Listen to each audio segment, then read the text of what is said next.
Hi, namaste everyone. I'm finally back with another food recipe, and as you already know by the title, it's Momo time, you guys, or dumplings as some of you may call it.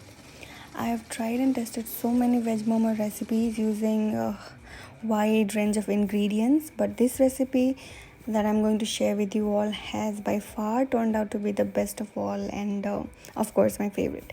So, without any further delay, let's start with the making of the momo wrappers. Here I've taken 2 cups of flour. I'm adding pinch of salt and also a tablespoon of oil. I'm combining all three ingredients together, and to make a dough, I'm adding some water. Consistency wise, the goal here is not to make a very soft dough and neither a very hard one. To give you a rough idea, it should be slightly hard than our regular roti or chapati dough. One tip here is to add water little at a time. If you pour a lot of water at once, the dough might end up super soft and we don't want that. We could still reverse the process if that is the case by dusting some flour. However, let's not take that route while we still can avoid the hassle in the first place. I've kneaded the dough for probably around 5 to 6 minutes, and now we just let it rest for a minimum of 1 hour. And please don't forget to cover it, guys, as it prevents the dough from drying out. Meanwhile, let's get the fillings ready. Our main ingredient of today's veg momo recipe is soya chunks.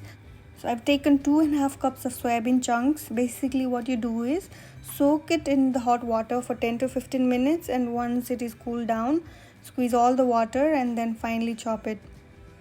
I've used the food processor to do the chopping to speed up the process. I've taken 2 cups of finely chopped red onions, 1 cup of grated or finely chopped carrots. Here are 2 cups of finely chopped cabbage, 1 cup of grated paneer. This is my second main ingredient. And 1 cup of boiled and grated potatoes, my third main ingredient. Here I've taken 1 cup of chopped cilantro or coriander leaves, 1 tablespoon each of ginger and garlic finely chopped,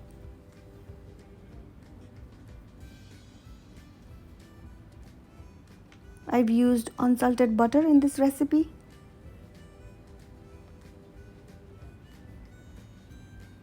Here I've taken 2 tablespoons of mustard oil.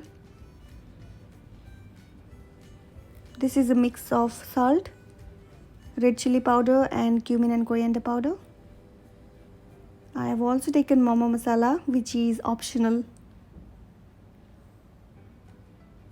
And this one here is 1 tablespoon of soy sauce.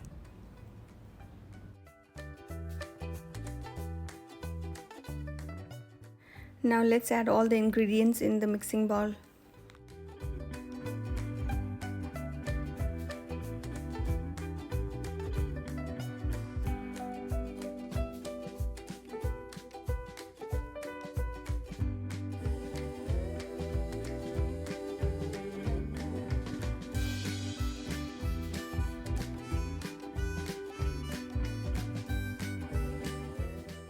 Now I'll be frying the ginger and garlic in 3 tablespoons of unsalted butter for about a minute or so. This is just to get rid of the raw flavor coming from ginger and garlic. Once the color has turned slightly brown, pour it over the mixture. Now mix, mix and mix. I like using my hands to do the mixing process as it helps release all the beautiful flavors from all the ingredients and keep the momo juicy. Repeat this process until you reach a binding consistency. Basically, when you grab some mixture and try to make a ball out of it or try to give it some shape, it should hold and not break apart. So that's how I know my momo filling is ready, full of flavor and juicy. Let's check on our dough now. It has been resting for more than 1 hour. Look at this. It has come out very smooth and perfect for making our dumpling wrappers.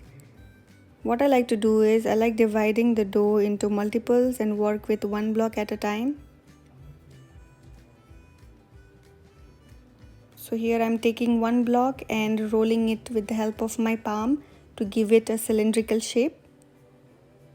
After that, I'll try to cut it into equal pieces. Similarly, I'll work with one piece at a time to make each individual wrapper. Dust with flour if needed in between and try to roll out a small roti out of it. The perfect wrapper is slightly thinner towards the edges and comparatively thicker in the center.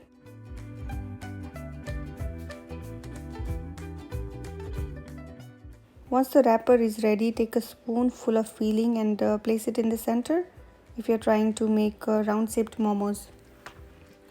And now for wrapping or folding the momos, start with pinching and pressing the wrapper from one side of it, and then I'm using my left index finger to make a fold and then push it to the right. Similarly with my right index finger and thumb, I am pressing each fold so that it sticks and holds the shape. And this continues until you reach the very end and can make no more folds. And there you have it, the beautiful classic round momo.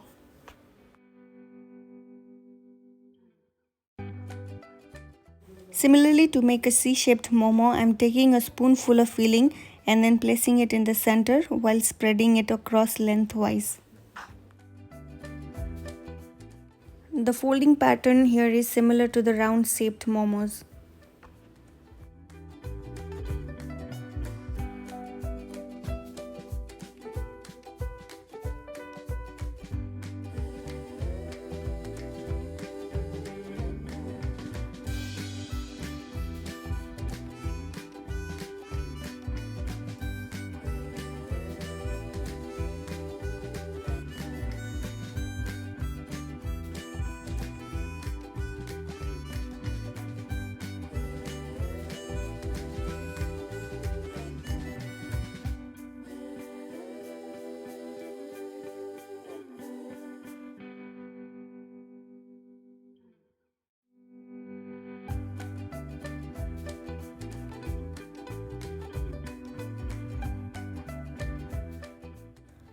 Now steam the momos for about 10 minutes, and one way to confirm if the momos are ready is when you touch the momos, if it feels sticky, then be sure it still needs few more minutes of steaming.